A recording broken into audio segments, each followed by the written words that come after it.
couple of things. One is the audience that I'm performing for. For instance, 5 years ago I did a lot of work with migrant workers coming up from Mexico, working in the fields all the way up through Canada. So when I thought about that audience and what those people experience and what they do, then I looked at my own life through similar experiences.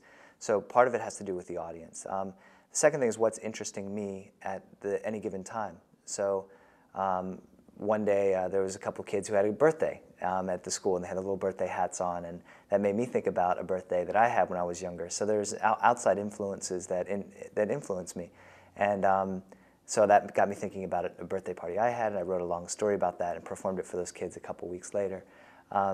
So part of that is just being aware of what else is going on. Also where the need is. I do a lot of work with kids who are just coming to this country and don't speak English. So there's a need there for them to hear stories of somebody like me, who I spoke both languages as a kid. And a lot of these kids forget their languages as they live in America for a long time. And so my encouragement to them is to keep their language as they learn English. And that's a crucial component of my storytelling. So I look for examples in my life where either I was ashamed to speak Spanish or where I was really proud to speak Spanish, or vice versa. Times when I wish, I only spoke English, or I wish I only spoke Spanish. And so I just examine my own life and then try to put it into a way that kids will listen to or hopefully think is funny, but as they're thinking about it. So that's one of the ways that I do that, is what is humorous. Humor is very important to me, and it's a way that an audience is definitely listening, especially kids, junior high and high school kids. That's important for me to connect with them through a humor level. When I'm just writing my own stories, it could be a 5-minute story, it could be a 2-hour story. So part of it depends on the venue, and part of it depends on just where I'm at as a writer. There's certain things that I can continually write about.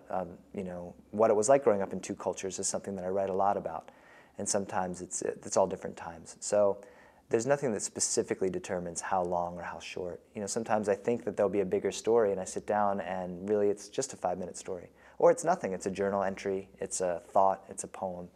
But I think it's important just to, for me at least, if I was talking to students who are beginning their writing, is just to keep writing. There's really, the most important thing is to write. I talked with a girl today in the 7th grade who is a cross-country runner, and she says that, I asked her what her times were, and she says, well, every meet I do a minute faster. I said, how does that happen? She says, I don't know, it's like magic. And I think that the same is true for writing. Every time I write, when I do write, I write mostly every day, and as the week goes by, or the 2 weeks or 3 weeks goes by, a story comes out of nothing. So there's something magical in just sitting down and writing. I tell a lot of stories to younger kids as well as older kids, and the younger kids have definitely shaped my story even as it's going along. There's one cute story I tell. It's a story that became a picture book recently, and it's a story of a family of mice. And when the mother and father mouse kiss, the kids, the way it used to be when I told the story is, and then the mother and father have a kiss and the kids go and play. And that's the line. And when I said the mother and father had a kiss, before I could complete the line, there was a whole group of kindergartners that went, ew. And so now whenever I tell that story, I say the mother and father kissed, and then I go, ew, and everybody laughs. Now, it's funny because, well, I was aware of the kids, they made me laugh, and I added that into the story, so now I always do that story that way. And also, there's other stories, there are lots of examples of that, where I'll just say something and the kids will react, so I put their reaction into my stories. And so that's a very, direct one-to-one correlation between what they do and what I do. And then the other times when I just allow the space in the story so that they can have their own reaction. But it's fun to be watching them, and also to see how the different things change with the kids over the years. I've been doing it for about 10 years, and so some things are universal and always the same, and some things change with the times a little bit, which is interesting. Kids love repetition, and they love, if I'm going to do repetition, it's always specific. So there's a story. There's a story when I was scared of the dark, and my grandmother comes in and she gives me a kiss on the cheek, and there's a very specific chain of events that I do it exactly the same way, and then the kids automatically will just join in and do it with me. Just thinking again where they're at and what they're going through.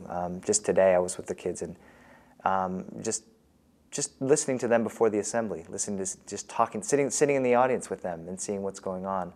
and then that colors what I decide to tell and what I work about next time. I don't really ever have a list of stories that I'm going to tell. I've probably got 30 in my repertoire that I can tell at a moment's notice, which is about 4 hours of material. So I literally won't choose until, if there's another teller before me, until I see how the crowd reacts to them, until I see what they tell. Maybe somebody tells a really raucously funny story, or somebody tells a really serious story, so that affects what I'm going to tell.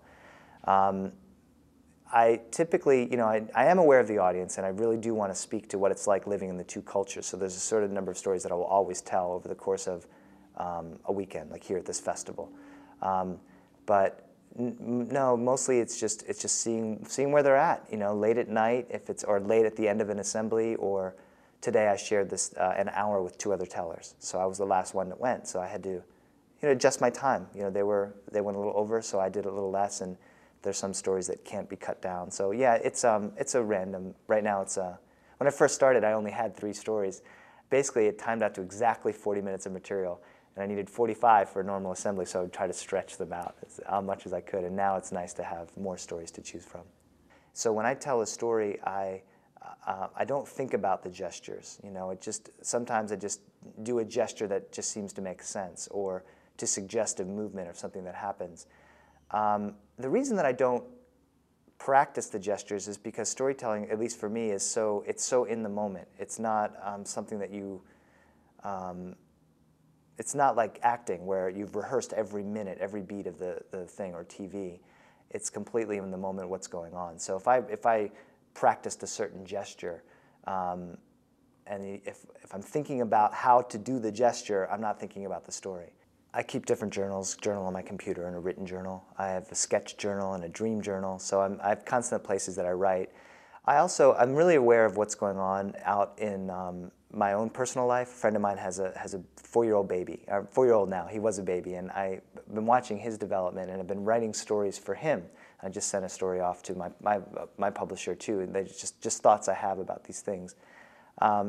So yeah, that's one of the things that I think about as well, just what people around me are going through, whether it's death or divorce or a birth, or the things that people go through. I think about it, and then I think about how can I turn that into a story as well that might be instructive or funny or useful, or pointing, because kids today are going through so many things. Not that they weren't back in the day, but there's just a lot more that they're dealing with. And if I can, for 40 minutes during a storytelling assembly, bring some joy or some a new way of looking at something, or showing a different type of way of reacting, then it's something that's important to me. There's a time and place for stories, and they happen every day. A magic time, a special place that's not so far away. If you'll only take a little time to reach down in your heart and share the tales collected there, you'll find it's just a start. 'Cause when you share a story, oh, it seems the more you tell, more stories just come back to you. It's like a deep, rich well.